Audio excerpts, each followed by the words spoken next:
So, welcome to Elite Golf Performance. My name is Matt Christian, and first and foremost today, I'd like to thank you for joining our program and putting your trust and faith in us that we can get you to reaching your golfing goals. So, there's really two things that you want to know about what we're trying to do. We're trying to make you your own coach. That's one. And we're trying to help you understand what's going on in the coaching world and why we're really different. And so what we'll do is you'll learn as you go through the program of how we teach you to teach yourself. For instance, you'll look at, I'm using an iPad right now where I've got the video reversed. I can see what I'm doing, and you'll need to do this in your training. That's a start. That starts right there. So if you see movements that are really awkward, you, one way or the other, you can start to adjust and start to get those out of your swing. And you'll learn how to do those through our program and so forth. The second thing that we want to do, like I talked about, we want to talk about what we're doing that's really different. What is it that's different? And that is that in the general teaching world right now, if you go to any instructor, you're going to go through your warm-up, just like you would here. And then what would happen is the coach would say, let's use your 7, 8, 9, 6 iron, 5 iron, whatever it is, and let's get started. And you're going to be trying to make whatever changes, these big changes, whatever you need to do in your swing and adjustments to make your swing and your timing efficient. And you're going to be doing it at Mach speed, club all the way back, and so forth. Even if they shorten your swing, you're still doing it at a hard speed. Even if you're doing it at 3/4 speed, it's not enough relative to what we're going to be doing. What we believe is that you have to be able to master the 5-yard scale and the 10-yard scale. What does that mean? That means I want my players to be able to hit the ball 5 yards with a sand wedge, go to 10 yards, hit it with a sand wedge, go to 15 yards with a sand wedge, and master that with what does that mean, mastering? So that means you're going to have full compression. That means the connection of the hit. You're going to have the ball starting on the perfect line, especially 5 yards, 10 yards. If the ball's not starting on line there, good luck. The third thing is going to be the trajectory of the ball. Now that changes with speed and length, right, and clubs. And then the fourth thing would be ball control and ball rotation. Those things would be married together. So every time you hit a shot, you should be grading those 4 things, how good they were. And so we have a 5-yard scale, which we just talked about, and we also have a 10-yard scale. So you go 10, 20, 30, 40, 50, you get the point with a sand wedge. Well, guess what? If you can take it and you can master from 10 yards your sand wedge, let's just say you've mastered it all the way up to 90 yards. Guess what? You just built your golf swing. You literally just built your golf swing. And you've made the adjustments, because you will need changes in your golf swing. You would not be here if you didn't, and we'll have all that covered within the program.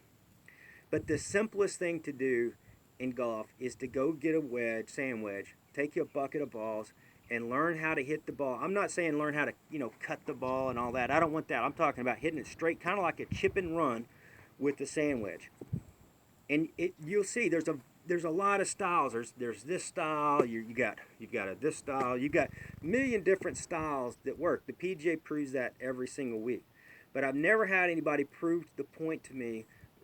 It broke this theory that if somebody swings like this with a trying to hit the ball 10 yards, which is what we see at our schools, and that probably looks like some of you, maybe not that bad, but we see it. And then all of a sudden they get a driver and they have this big, beautiful, wide swing, and there's no flippy hand action or anything like that. It doesn't work like that. And the ones that you see where they can take it on TV and they can make these big, beautiful, wide swings and crush it down the fairway and it's a piece of cake, they can do this right here. They can hit it. Now, there's some better than others, but they're not anywhere close to like what an amateur would be, like this, or trying to hinge and hold, or whatever it would be. And so the whole program really is based on teaching you how to master those 2 zones, taking your time, understanding, and so forth. Now, why when we do 5, 10, 20 yards and all these different yardages, why is that important? Because that's the place you have the most feel. So if I have somebody, and we do, they'll come in and they'll swing way over the top and so forth like that. They'll drop way under like this, and they need corrections, we agree. But to do that at full speed this way or full speed that way, the player, as soon as they start out of transition, it's a flash. The human eye can only see 10 frames per second, and most of that's in the backswing. So the downswing is a flash, just like that. If it's a flash for the coach, it's a flash feel for the players. They can't feel anything. But what if I took the player and all of a sudden I had them training deceleration? I had them doing short swings. Then all of a sudden they can feel this because they're hitting more shots, or they can feel that, or they might actually feel the right way. See? And so what happens is the player starts to develop the four most important things that we have to offer and to help you teach you: feel, sensitivity, awareness, and adjustability. They're in that order. So what happens is it teaches you if you have softness and you develop these little short shots and you're not doing all this, it teaches you how to, like, if you're doing it slow, oh, okay, I see what they're saying, like, this is the way we need to do it. And so it teaches you how to teach yourself. And all of a sudden then you make a big swing and you make an incorrect move after you've hit it, and you have, like what the pros have or the better players have, they understand where the bad shot came from. They don't go through 100-point checklist of going, oh, my left arm wasn't straight, my right arm, then my head wasn't down and all that. That's not how it goes. Okay? So in everything that you do, now this is a little bit off of what we're talking about, and then we'll wrap it up for this session, and then we'll start with the timing components. But everything you do within our system, we have what we call 7 timing components, okay? And you'll learn those as we on to the next session. Everything is a whole body connection. There is not one move that we teach that's more dominant than the other. And if we said, okay, well, you have to name one that is, it would be the timing contact point, which you'll learn here in a little bit. But everything is connected. So what I mean by that, I'm going to give you an example. Again, this is where we're different. Some people might say, okay, this player doesn't have any width, okay? And so they need more width. But he might be like this and, may be able to hit the ball good. But then all of a sudden they say we might make more width, and then all of a sudden they can't hit the ball. Because this is my point. There's no one movement in golf, and remember this. Write it down, do whatever you need to do. There's no one movement that trumps the whole movement. It's a whole body movement. Whether you're a little bit over the top, I'd rather see somebody a little bit over the top or a little bit underplaying or whatever it is than somebody that's trying to come out every day and try to make all their hands go forward at impact, or they're going to work the right ankle this way and then do this, whatever, or they're going to try to keep width and so they'll look like this, like a robot. What happens is when you make one isolated movement in your golf swing, you'll isolate the movement. So that's a no-go. It kills the flow, what we call chi, the chi flow of the swing. Any movement you make. So if I had somebody that says, well, he's a little here, I would say make your natural golf swing and add a little more width. That's what would work.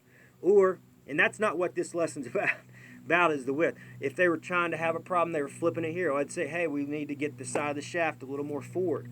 But it would always be with respect to the whole motion. The whole motion is the best friend that you have. All right? So most of the players that are on here, we have them from all different ranges, but you have to respect the full motion that you have. And then you chip away. If you're over the top and you're moving out here, you start to chip away with your full motion where it's not as much, and then all of a sudden down the road, that 1% better, getting better every day philosophy will all of a sudden kick in and you're taking off. But you can't isolate one movement. There is no one movement that's going to make you that you've got it now and you're off. It's the whole body, and then we chip away. Anytime we work on a movement, we're working on the whole body. So if I say we need to work on this movement here, doesn't mean you just stick one movement. You make the whole body movement, and you respect the flow of the swing every time. It's one of the best pieces of advice I can give you. So with that being said, we've got our intro covered. We're going to get on now into the individual timing components, and I look forward to working with you in your journey with golf. It's not a destination. I certainly hadn't hit the destination yet. As long as I'm on this earth, I'll always be on a journey. So anyway, all the best to you, and I look forward to working with you.